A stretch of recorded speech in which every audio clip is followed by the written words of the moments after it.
The Empire's arrogance. The Xel'Zoran Galactic Empire had ruled the stars for over 1,000 years. It had crushed dozens of fledgling civilizations, assimilated hundreds of species, and exterminated any race foolish enough to resist its might.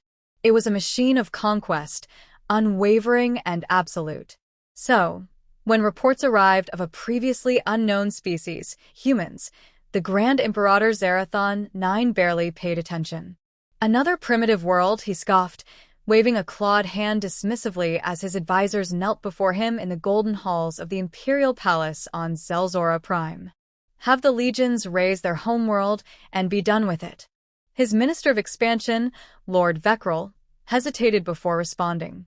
My Emperor, the reports indicate irregularities. He tapped his control panel, projecting a holographic image of Sol System. This species, calling themselves humans, has achieved spaceflight at an unnatural rate. Their world was only recently industrialized, and yet they have colonized nearby planets. They lack our technology, but their progression is unnatural? Xerathon smirked. Nothing is unnatural about the hunger for expansion. They are young, ambitious, but they are nothing. Send the 23rd Armada to Sol. If they resist, burn their worlds. Lord Veckrel bowed, but unease crept into his mind. He had read the reports more carefully than the Emperor. These humans had survived countless internal wars and still advanced rapidly. Their species was fractured, yet when threatened, they unified. That was not normal. But the Emperor had spoken. The 23rd Armada, 50 massive Imperial dreadnoughts escorted by hundreds of destroyers, set a course for Sol. First contact. A miscalculation. The Xel'Zoran fleet emerged from slipspace on the edges of the Sol system, an unstoppable wave of destruction. Grand Admiral Korthel, a veteran of the Empire's greatest campaigns, watched as Earth's defenses came into view. The planet's orbital stations were primitive, its fleet laughable. Korthel sneered. These humans believe they are players in the game of war, he said to his bridge officers. They are not. Open a channel to their leaders. A moment later, the United Terran Assembly, a coalition of humanity's surviving governments, appeared on the dreadnought's main view screen. A human male, identified as Fleet Admiral Jonathan Hayes, stood at the front. His face was unreadable, but his eyes burned with defiance. This is Admiral Hayes of the Terran High Command, he said. You are trespassing in our system. Withdraw, or we will respond with force. The bridge of the dreadnought erupted in laughter. Korthel stepped forward, towering over the screen. You misunderstand the situation, primitive. Your species does not have the luxury of negotiation.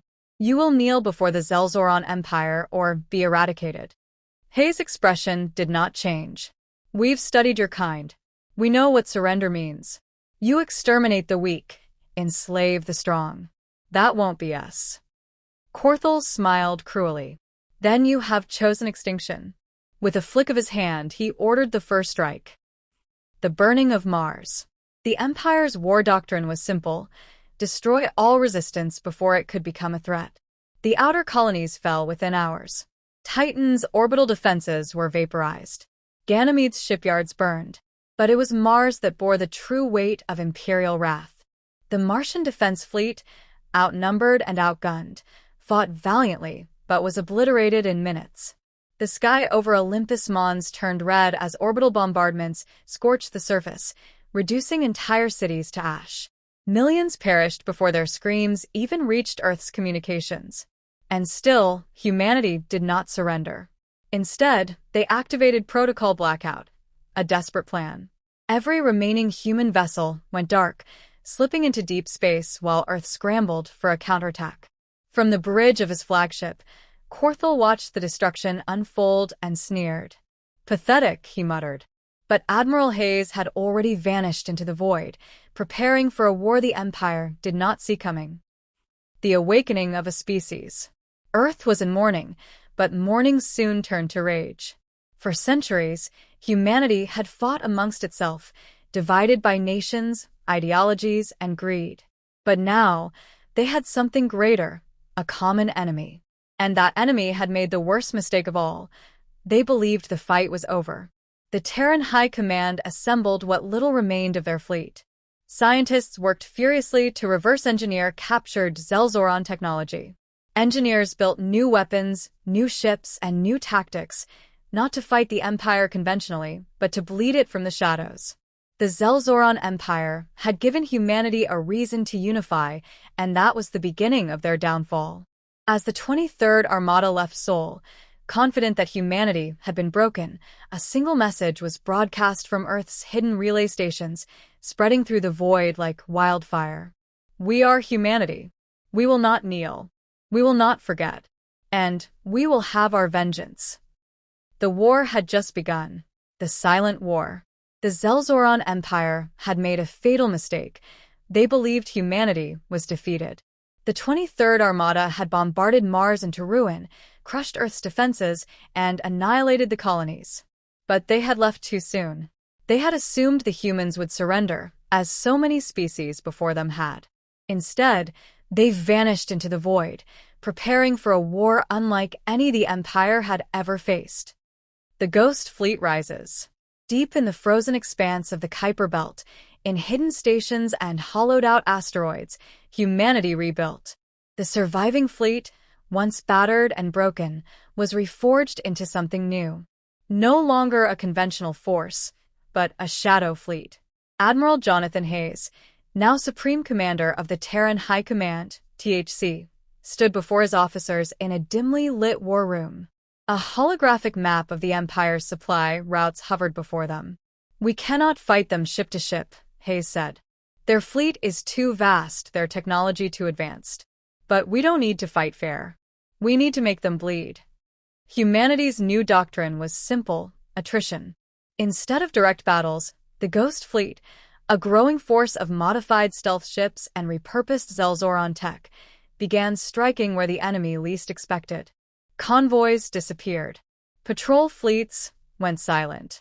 The Empire, once an unstoppable juggernaut, suddenly found itself hunting shadows. The Xel'Thos 9 massacre.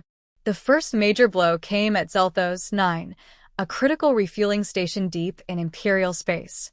A Xel'Zoran convoy of supply freighters and escort ships was making its routine run when it detected an unidentified energy signature. The commander, Admiral Vorkath, dismissed it as a sensor glitch. After all, no species had ever dared to strike this deep into the Empire's domain. He was wrong. Without warning, the darkness around the convoy came alive. Terran warships, cloaked in stolen Xel'Zoran technology, emerged from the void.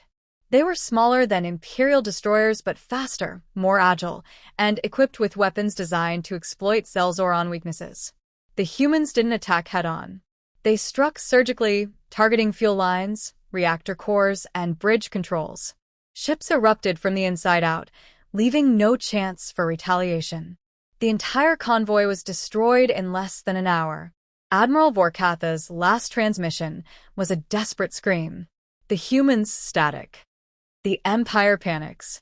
News of the Xel'Thos 9 attacks spread like wildfire. The Xel'Zoran High Command dismissed it as an isolated incident. But then it happened again. And again. Mining colonies stopped responding. Weapons depots exploded mysteriously. What should have been a simple occupation had turned into a nightmare. Imperial admirals grew paranoid. They doubled patrols, restricted communication, and executed officers they suspected of incompetence. But they could not find the Ghost Fleet. For the first time in centuries, the Empire was afraid. Humanity's evolution. Meanwhile, in the depths of hidden space stations, humanity's scientists worked relentlessly. Captured Xel'Zoran wreckage was torn apart and repurposed. Artificial intelligence-assisted targeting systems were developed to predict enemy movements. Adaptive shielding, a concept the Empire had never needed, became standard on every Terran warship. And the biggest breakthrough of all? Weapons designed to pierce Imperial energy shields. Dr. Elena Vasquez, chief weapons engineer, stood before Hayes, holding up a data pad. "Sir, we've done it." She tapped a button. The hologram displayed a human torpedo, except this one pulsed with a destabilization field tuned specifically to Xel'Zoran's shield harmonics. "They won't even see it coming," she said. The name they dared not speak. As the Ghost Fleet's attacks escalated, a whispered name spread among the Empire's officers. The Silent Reapers. No one admitted to fearing them. But when Xel'Zoran ships delayed patrols out of hesitation, when convoys changed routes unnecessarily, when station commanders requested extra security despite no official orders, the truth was clear. The once invincible empire was haunted. Emperor Xerathon IX, enraged at the growing losses, assembled a grand council of war. "We will crush these vermin," he snarled. "We will exterminate every last one of them."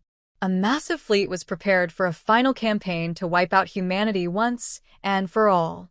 But as the Emperor's armada readied for war, he did not realize one thing. The Silent Reapers were already coming for him, the Empire's worst nightmare. The Xel'Zoran Empire had ruled the stars for 1,000 years. It had survived rebellions, civil wars, and rival empires. It had crushed countless civilizations under its heel. But it had never faced an enemy like humanity. What should have been a swift conquest had turned into a war of attrition. The Ghost Fleet had bled the Empire dry, striking supply lines, sabotaging shipyards, and turning once loyal vassals against their masters. Now, the time for stealth was over. Now, humanity was ready for open war. The Emperor's grand offensive. Enraged by the ongoing insurgency, Emperor Xerathon IX demanded an end to the human threat.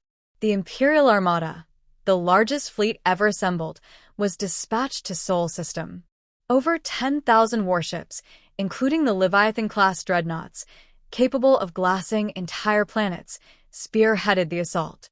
The Emperor himself watched from his throne on Xel'Zora Prime, awaiting confirmation of Earth's destruction. Admiral Corvex Talrin, one of the Empire's finest, led the assault. He had studied human tactics, anticipated their tricks, and knew they would not stand and fight. "This will be over in hours," he declared to his officers. He was wrong. The Sol System Killbox. When the Imperial Armada arrived in Sol, it found nothing. Earth's orbit was empty. The defensive platforms were dark. There was no fleet to meet them. For a brief moment, Corvex Talrin hesitated. Something felt wrong. Then, the trap sprung shut.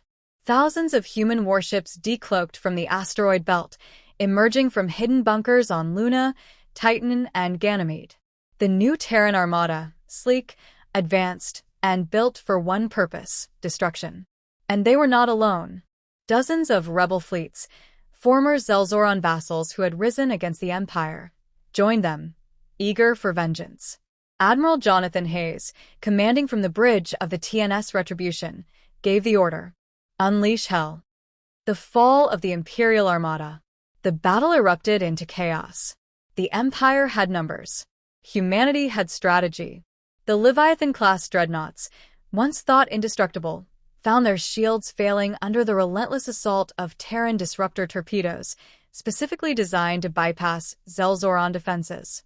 Imperial formations crumbled as human warships, smaller but faster, tore through their ranks. The rebels struck from the flanks, cutting off retreat. Corvex Talrin, watching his fleet disintegrate, refused to believe what was happening. "How?" he demanded. "They were nothing." They were. His flagship exploded as the Retribution drove a salvo of torpedoes through its reactor core. Within hours, the largest fleet in Imperial history was annihilated. The Terran Armada did not stop there. They pushed forward, cutting through weakened Imperial defenses. One world after another fell. The Empire, once an unstoppable juggernaut, was collapsing. Psychological warfare. Even as humanity crushed Imperial fleets, they waged another war, one of the mind. Captured Imperial officers were broadcast across the galaxy, forced to admit their defeats. The Xel'Zoran people, once loyal, began to doubt. Xerathon IX tried to suppress the truth. He executed generals, silenced dissenters, and ordered his propaganda machine into overdrive. It wasn't enough. Rebellion spread like wildfire. Entire systems declared independence. Imperial governors turned on each other, trying to save themselves. The once mighty Xel'Zoran Empire was devouring itself, and humanity was marching toward its throne world. The final offensive begins. Admiral Hayes stood on the bridge of the Retribution, staring at the holographic map of the Empire. Earth had been avenged. The colonies had been liberated. The Imperial Armada was gone. Now only one objective remained. Xel'Zoran Prime. Sir, a lieutenant reported. The fleet is ready. Hayes nodded. It was time. With a final, brutal push, the Terran Armada plunged into the heart of the Empire. The war was almost over, and humanity had one message left for the galaxy. We do not forgive. We do not forget. And we will never bow. The fall of the Xel'Zoran Empire. The Xel'Zoran Empire was dying. It had ruled the stars for 1,000 years, crushing civilizations and rewriting history in its own image. But now, history was being rewritten against them. The Terran Armada, humanity's retribution, had burned through the Empire's core worlds, leaving a trail of shattered fleets and liberated planets. The once proud Imperial banner, a symbol of dominance and terror, was being torn down across the galaxy. And now, only one target remained. Xel'Zoran Prime, the last bastion. From orbit, Xel'Zoran Prime still looked untouchable. A world of golden spires, vast military complexes, and the beating heart of the Empire's rule. But fear had taken root. The streets were silent. Citizens no longer saluted the Empire's banners. They whispered of rebellion. Military commanders fought among themselves, torn between loyalty and survival. At the center of it all, Emperor Xerathon IX sat on his throne, watching a holographic projection of the Terran Armada approaching his world. This cannot be, he hissed, his claws gripping the armrests of his gilded throne. We are the Empire. We are the masters of the stars. But the stars had turned against him. The final battle begins. The Terran Armada arrived in system like a storm. Thousands of human warships, now reinforced by defected Xel'Zoran rebel forces, emerged from slip space. The fleet stretched across the void, blotting out the light from Xel'Zoran Prime's twin suns. At the head of the fleet, aboard the TNS Retribution, Admiral Jonathan Hayes stood on the command deck, eyes locked on the enemy's last stronghold. This is Admiral Hayes of the Terran Armada. He broadcast across the system. Xel'Zoran Prime, your time is over. Surrender, or be destroyed. Silence. Then, a reply from the Imperial High Command. This is our world, human. We will never surrender. Hayes nodded grimly. Then we finish this. The order was given. The sky turned to fire. Xel'Zoran burns. The Empire's final fleet, a desperate force of warships guarding the capital, moved to intercept the Terran Armada. But these were not the proud warriors of old. They were outnumbered, outgunned, and terrified. The battle was over before it began. Human torpedoes, enhanced with destabilization technology, tore through Imperial shields like paper. The massive dreadnoughts that once inspired fear across the galaxy exploded one by one, their burning wreckage crashing into the capital's outer atmosphere. Xel'Zoran Prime's planetary defenses activated, massive cannons firing from the surface, but the Terran Armada was ready. Surgical bombardments silenced them within minutes. And then, humanity descended onto the capital world itself. The end of an empire. Dropships poured through the skies, deploying Terran shock troops onto the streets of the imperial capital. The Xel'Zoran legions, once thought invincible, collapsed under the relentless human advance. For the first time in history, alien forces stormed the throne city of the Empire. Admiral Hayes led the charge personally, flanked by elite Terran commandos, moving toward the Imperial Palace. His troops cut through the last remnants of Imperial resistance, leaving a trail of broken warriors and shattered defenses in their wake. Inside the palace, Emperor Xerathon IX refused to flee. He sat on his throne, gripping the armrests so tightly that his claws splintered the wood. The massive palace doors were blown open. Hayes entered, his rifle lowered but his presence commanding. Behind him, Human soldiers flooded the chamber, weapons trained on the last ruler of the Xel'Zoran Empire. For a moment, there was only silence. Then, Zerathon 9 laughed, a hollow, bitter sound. "You think you've won?" he rasped. "You think your kind will rule now?" He shook his head. "You're children playing with fire. The galaxy will never accept you." Hayes stepped forward, eyes cold. "We don't want to rule." Zerathon bared his fangs. "Then what do you want?" Hayes raised his weapon. "To end you." A single shot rang out. The Emperor of the Xel'Zoran Empire fell from his throne, lifeless. A new dawn. The war was over.